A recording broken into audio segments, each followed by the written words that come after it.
through endless lines in a vote-filled haze, red and blue counting twos, fingers smudged in the same stained blues. They set me up with papers and pens, counting votes till the long night ends. Mountains high, a ballast torn, cat and dawn for I return. In this quiet room I stay, tabulating the night away. Watch the clock, but time's moving slow. Numbers rise just like a river's flow. Pens run dry, but the stack won't shrink. I need something strong, maybe a drink. In this old hall, with the echo of my blues, counting ballots till the morning dew. Fatigue sets in, but these boots won't quit. Maiden bites till the furthest they hit. In this quiet room I stay, tabulating night away.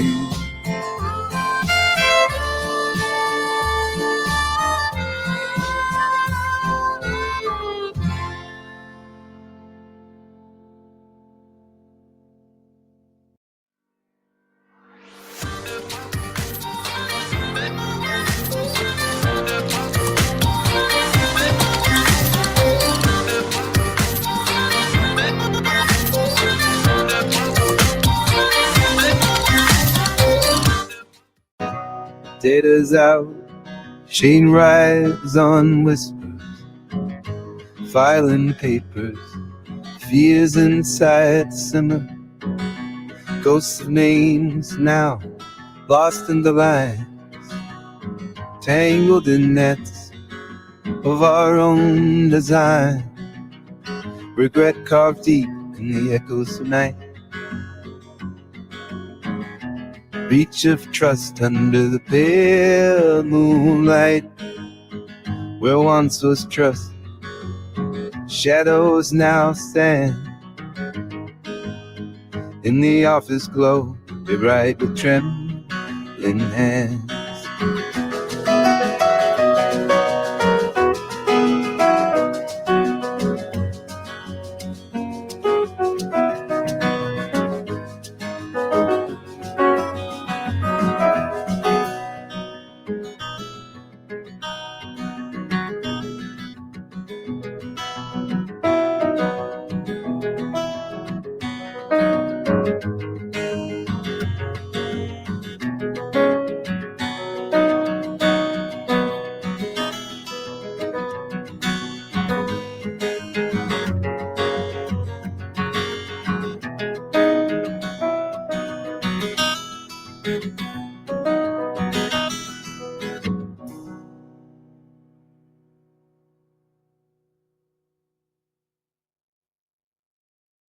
Under the stars, decisions linger, rings of silence in the weave with fingers, picking up pieces from the floor, questions we never asked before.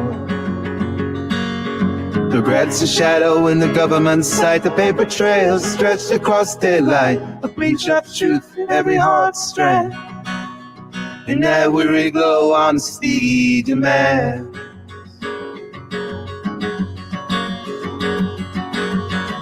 Welcome to the weekly cybersecurity briefing. In the interest of making the best of everyone's time, cybersecurity briefings are always kept to 15 minutes. If you have any questions, please ask them in the chat and they will be answered after. It's 10 a.m. It's Friday, so it must be cybersecurity briefing time. So welcome to this edition. It is November 8th, 2024, and today we are going to be covering state breach notification.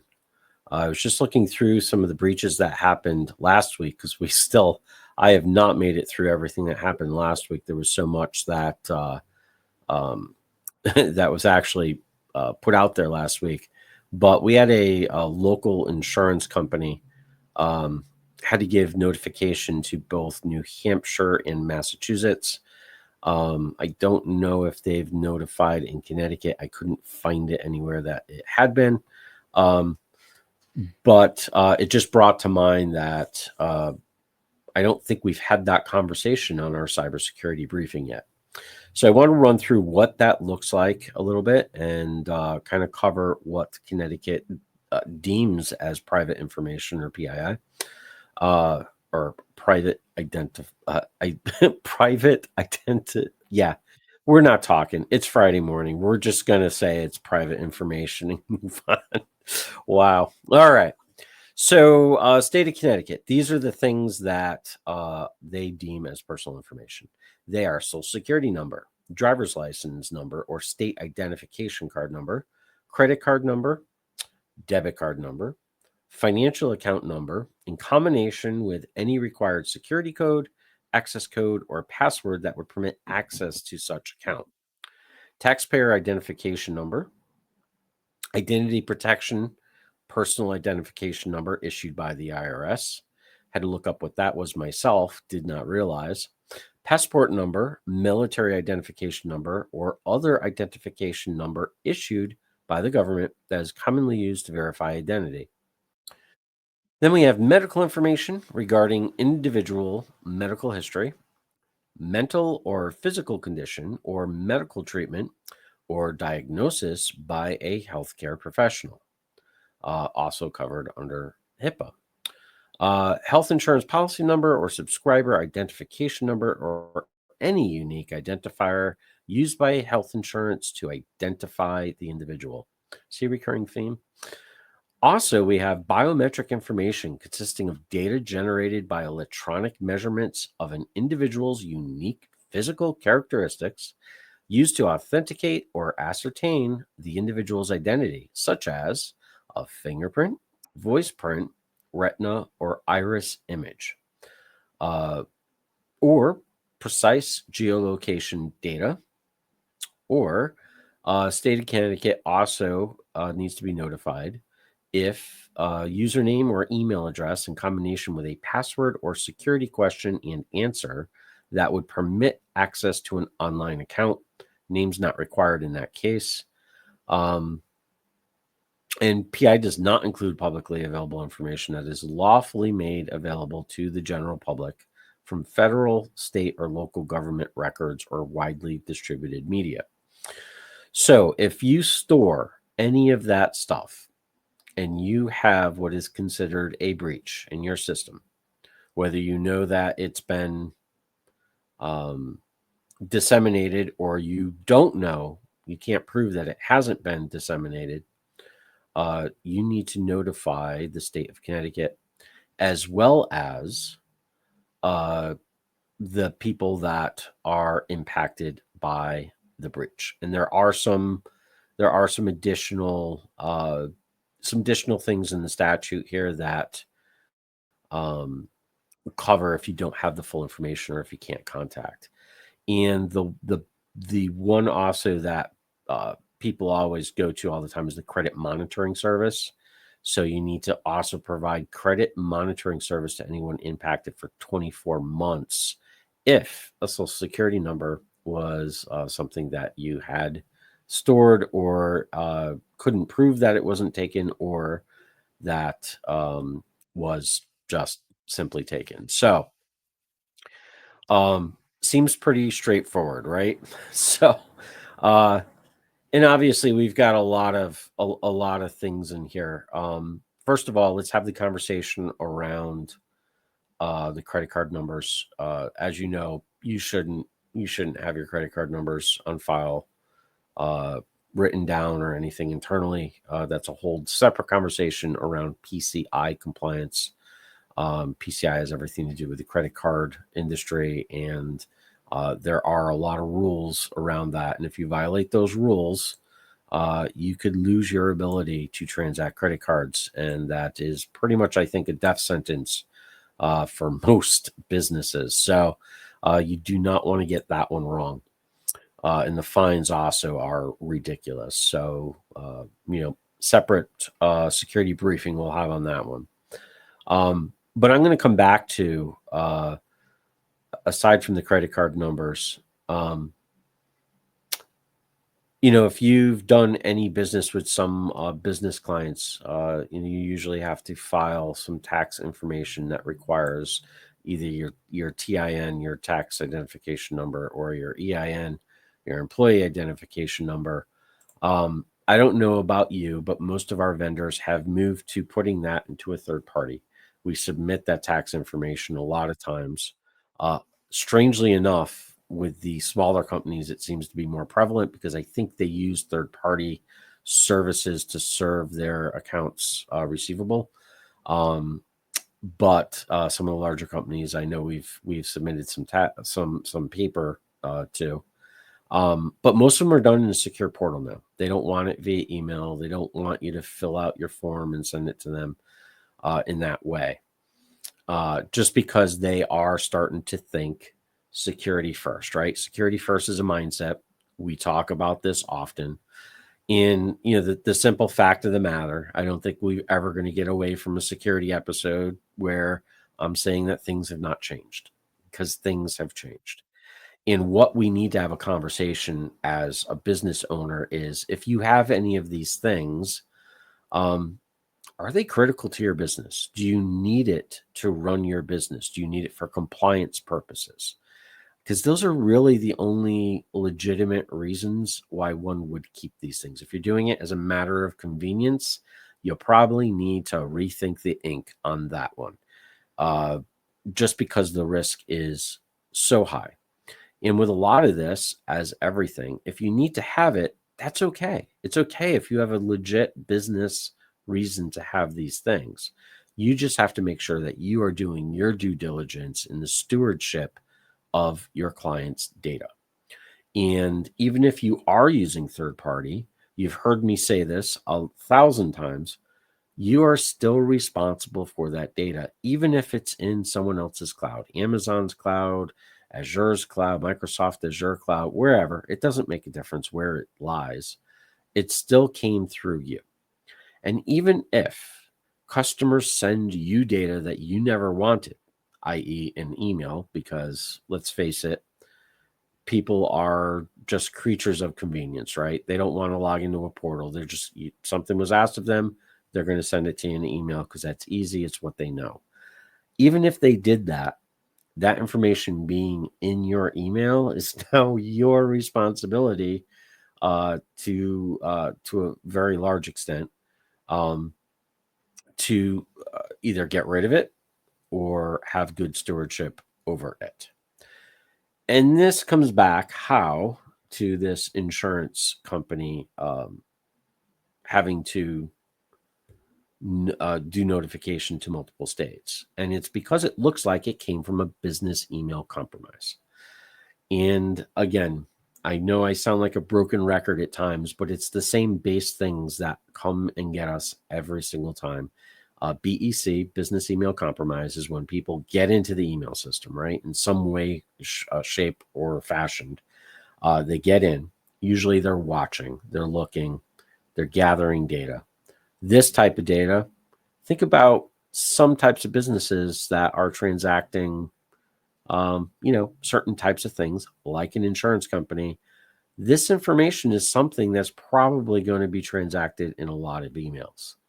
And if the agent is one that doesn't really delete things, and the company doesn't have a policy around either identifying these things as they come in and flagging them as privileged information and putting them in a silo within the email system, or there isn't just an overall policy of delete it when it comes in and it's transferred to where it needs to be, you could see how this is a huge liability for a lot of companies that should never have been a liability to begin with.